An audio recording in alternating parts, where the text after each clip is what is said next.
From World of Concrete 2017, folks, I'd like you to meet now Kristy Wolf, who's an assistant professor at Bradley University. And this lady epitomizes what this industry needs, which are qualified workers. And that's your message. Yes. Welcome. Thank you. Thank you so much for having me. It's a pleasure to meet you. Pleasure meeting you as well. Well, tell us what you've brought to the seminar now. Well, so I've done a couple different seminars here at World of Concrete. I've done one on scheduling, one on productivity. But the one that I really is kind of near and dear to my heart is I did one on multi-generational workforce. Yeah. And we are seeing it. I'm not going to ask your age, but I'm thinking you fall in the baby boomer range. Yeah, sure. Right. I do fall in the baby boomer range. Right. And so you've got this baby boomer, Generation X, and we've got these millennials that are coming in. Right.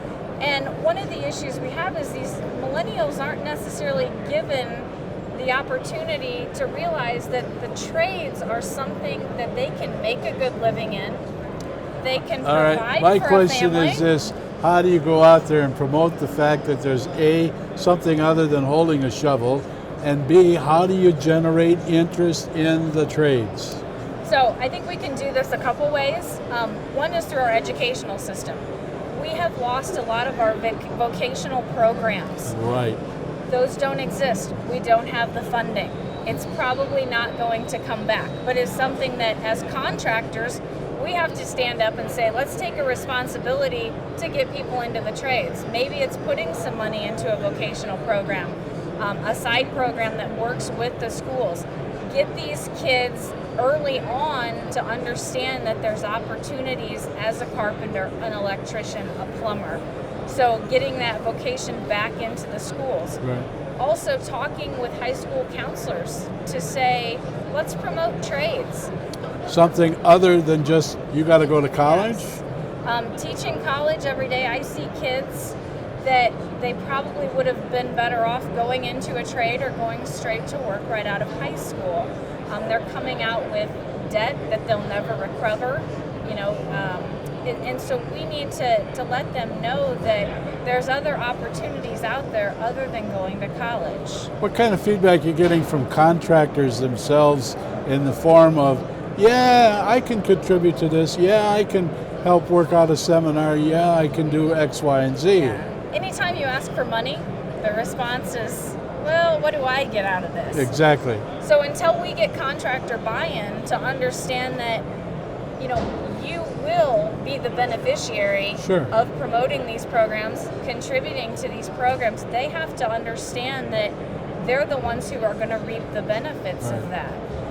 In our area, we're very fortunate. We have a group of contractors, and we, being from Illinois, it's a union state. Our union training programs will come in. We set up an expo. These kids get to come in and see, this is what an electrician does. This is what, a pipe fitter. Right. And they get to see all of these things, an operating engineer. Well, trade associations too. Yes. They should be very, very well in tune to this situation and the fact that it is a major problem in the industry. Yes, they have to be vested in it as well. If you don't have the union organizations, you still have the trade organizations that can assist. Right. And in areas where you might not have support, it might be the contractors all getting together to say, hey, how do we go about, and I think the key is not just getting more people in the workforce, but getting qualified, good people in the workforce. Well, ma'am, you got your work cut out for you. There's no question about it. There's no question about it. It is a major project, and it's a major one going forward, because this industry at some point in time, in the not too distant future, is going to really realize the fact that we are really hurting.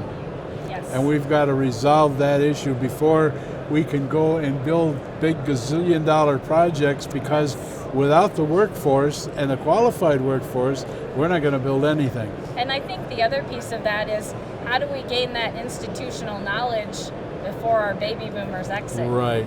Because it's something we could potentially lose. Sure.